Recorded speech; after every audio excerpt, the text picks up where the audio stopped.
Bonjour à tous et bienvenue dans un premier exercice sur la loi de composition des vitesses et des accélérations dont je viens de publier la vidéo de ce cours-là.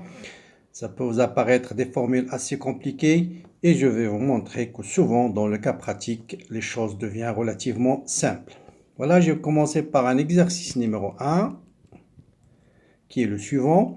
Vous avez R0, c'est un référentiel absolu, et R1 qui est I1, J1, K, un référentiel relatif.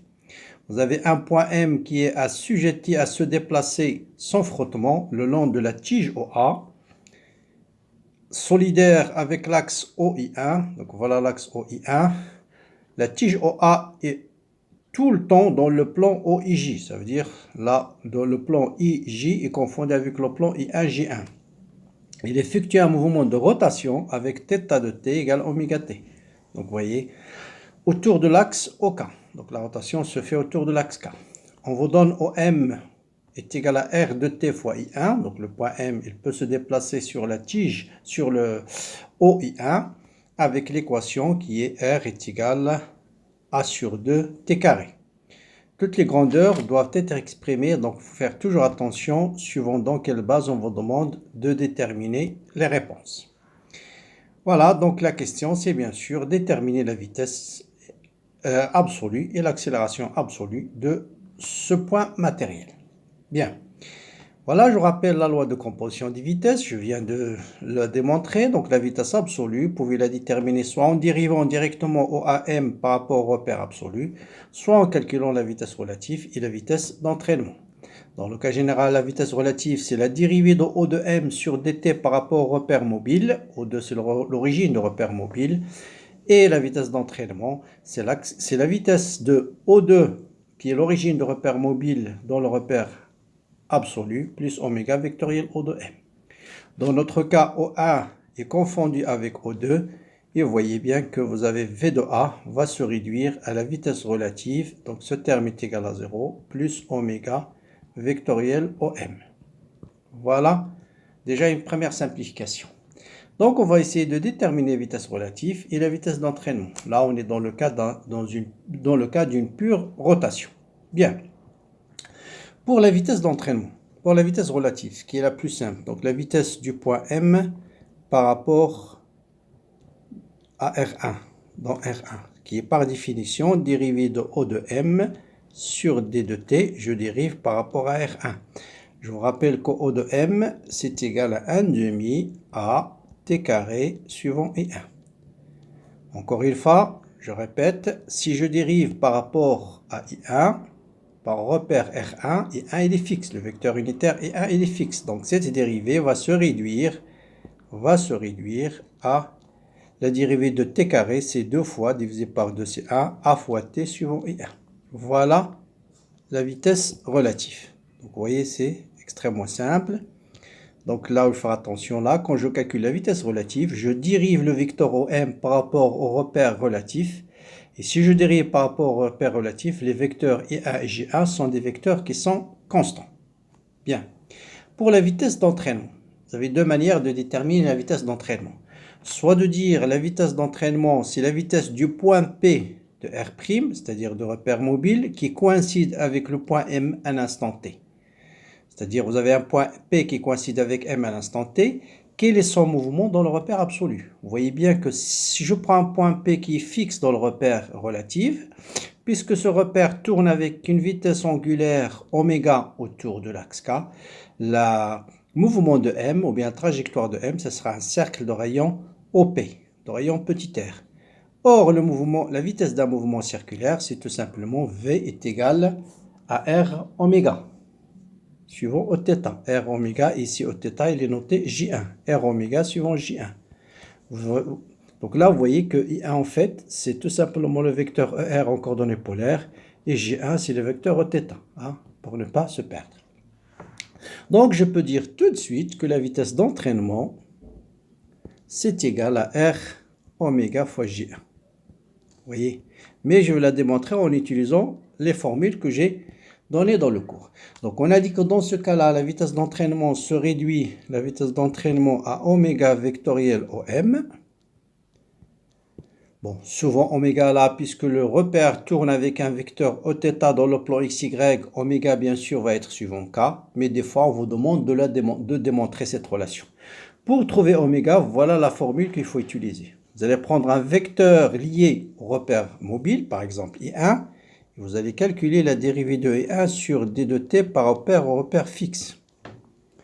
Or, vous savez que d de I1 sur d de t, c'est θ point, ça on l'a déjà fait, en fait c'est ER, la dérivée de R par rapport à t, c'est θ point suivant Oθ, c'est-à-dire θ point suivant J1. Je dois écrire ce terme comme étant un vecteur vectoriel I1. Or, cette expression, je peux l'écrire tout simplement J1, je peux l'écrire K vectoriel I1. Donc, il suffit de poser ce terme plutôt égal à oméga. Donc, je peux noter ça est égal à oméga vectoriel I1. Avec, bien sûr, oméga, c'est θ point suivant K. Vous voyez comment on démontre, comment on retrouve l'expression d'un vecteur rotation.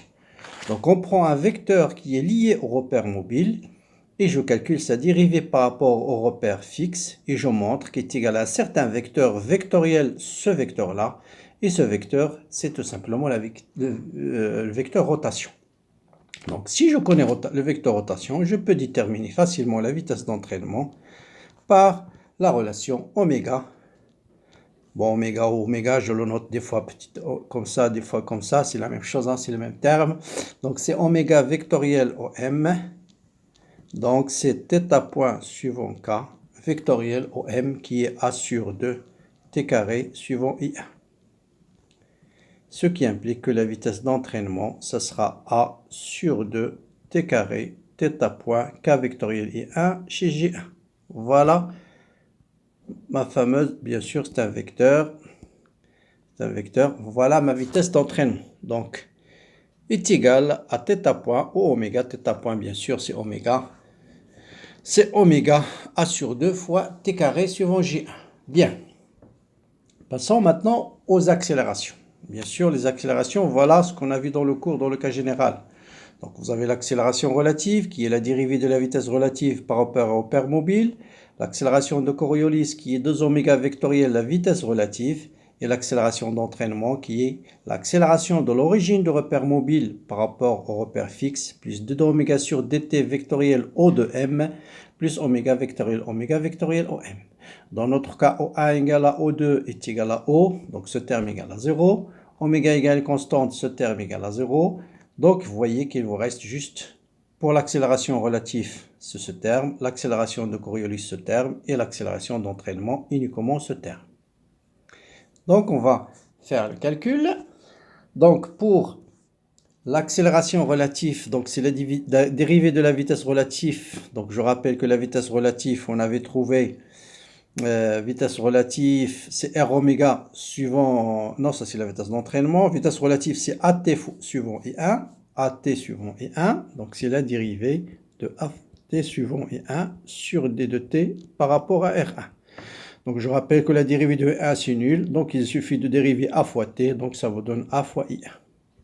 Voilà, c'est ce que je note ici. Pour gamma d'entraînement, on a dit il se réduit dans ce cas-là à oméga oméga suivant K, vectoriel, oméga suivant K, vectoriel, O de M, c'est-à-dire R fois I. Bon, je note R fois I1. Voilà, et ça va vous donner oméga carré, K vectoriel I1 c'est J1, et K vectoriel J1 c'est moins R fois I1. Donc ça me donne moins R fois I1. Donc moins R oméga carré fois I1. Je remplace R par sa valeur. Donc l'accélération d'entraînement, R c'est 1 demi moins 1 demi AT carré. Donc fois oméga carré fois I1. Donc voilà l'expression de l'accélération d'entraînement. Donc vous voyez que je peux la déduire aussi sans calcul, sans trop de calcul, en disant c'est l'accélération d'un point fixe du repère mobile. On a dit le point fixe va faire un mouvement circulaire et l'accélération d'un mouvement circulaire se réduit à gamma normale, c'est moins v carré sur le rayon, sur R suivant suivant I1. Et vous remplacez v par R oméga et ça vous donne moins R oméga carré fois I1. C'est exactement ce qu'on a ici, avec R1,5 à T carré. Bien. Maintenant, pour l'accélération de Coriolis, là c'est très simple. L'accélération de Coriolis, gamma de Coriolis, c'est 2A oméga. L'accélération de Coriolis, c'est, oui c'est ça, c'est 2A. 2, d'abord je vais écrire la formule dans le cas général, 2 oméga vectoriel, la vitesse relative, vitesse relative, fais attention. Donc 2 oméga suivant K. Vectoriel, on a montré que la vitesse relative c'est AT suivant I1. Donc ça me donne gamma Coriolis, c'est 2A oméga et K vectoriel I1, c'est G1. Voilà comment on détermine l'expression. Donc gamma dans le cas général, donc gamma, ça sera gamma Coriolis qui est devant moi, 2A oméga suivant G1, plus gamma d'entraînement, qu'est-ce qu'on avait trouvé? Moins R oméga carré suivant I1, donc moins R oméga carré suivant I1. Et gamma relatif, c'est plus A suivant I. Plus A suivant I1. Voilà, dans ce cas-là, par exemple, la gamma totale. Bien. Maintenant, si on veut retrouver l'accélération de gamma par un calcul direct, c'est-à-dire je dérive directement d de OM sur d de T deux fois. Donc je dérive une première fois, ça me donne A fois T suivant I1, plus 1,5 à t carré, la dérivée de I1 par rapport au repère fixe. Donc la dérivée de I1 c'est θ point, c'est-à-dire oméga suivant G1. Et si je dérive de voie, d carré de OM sur dt carré, donc ça me donne A fois I1, plus AT, donc fois θ point, donc A, la dérivée de G1, de I1, c'est θ point suivant G1, donc A fois T fois oméga suivant G1. Ensuite, la dérivée de ce terme, c'est AT oméga suivant G1. Ensuite, la dérivée de G1, c'est moins, parce que la dérivée de G1, c'est moins I1, donc ça me donne moins A T carré fois oméga carré fois I1. Fois I1. Voilà, donc ça me donne A fois I1 plus A fois I1 plus 2 fois 2AT oméga suivant G1. Ensuite, moins A oméga carré fois I1. Donc il me manque un 1,5. Dérivée de G. Oui, il manque un demi ici parce que la dérivée de G1, il manque un demi. Voilà. Et ça, 1,5 AT carré, c'est tout simplement moins R oméga carré suivant I1. Et vous voyez que je retrouve exactement, donc gamma, je retrouve exactement cette expression-là. Donc vous voyez que je peux calculer l'accélération de deux méthodes, soit par la méthode de décomposition, soit en calculant directement la dérivée de OM sur d de t par rapport au repère fixe. Et là, donc, quand je dérive par rapport au repère fixe, la dérivée de I1 sur d de t, c'est θ point, ou bien oméga suivant oméga J1. Et bien sûr, la dérivée de J1 par rapport à t, c'est moins oméga suivant I1. Donc ça, vous l'avez vu dans les coordonnées polaires classiques. Donc voilà pour ce premier exercice. Vous voyez, c'est pas très compliqué. On applique juste les formules et on peut déterminer l'accélération ou la vitesse par les deux méthodes différentes. Voilà. N'hésitez pas toujours à partager la vidéo avec vos amis. Bon courage et à bientôt.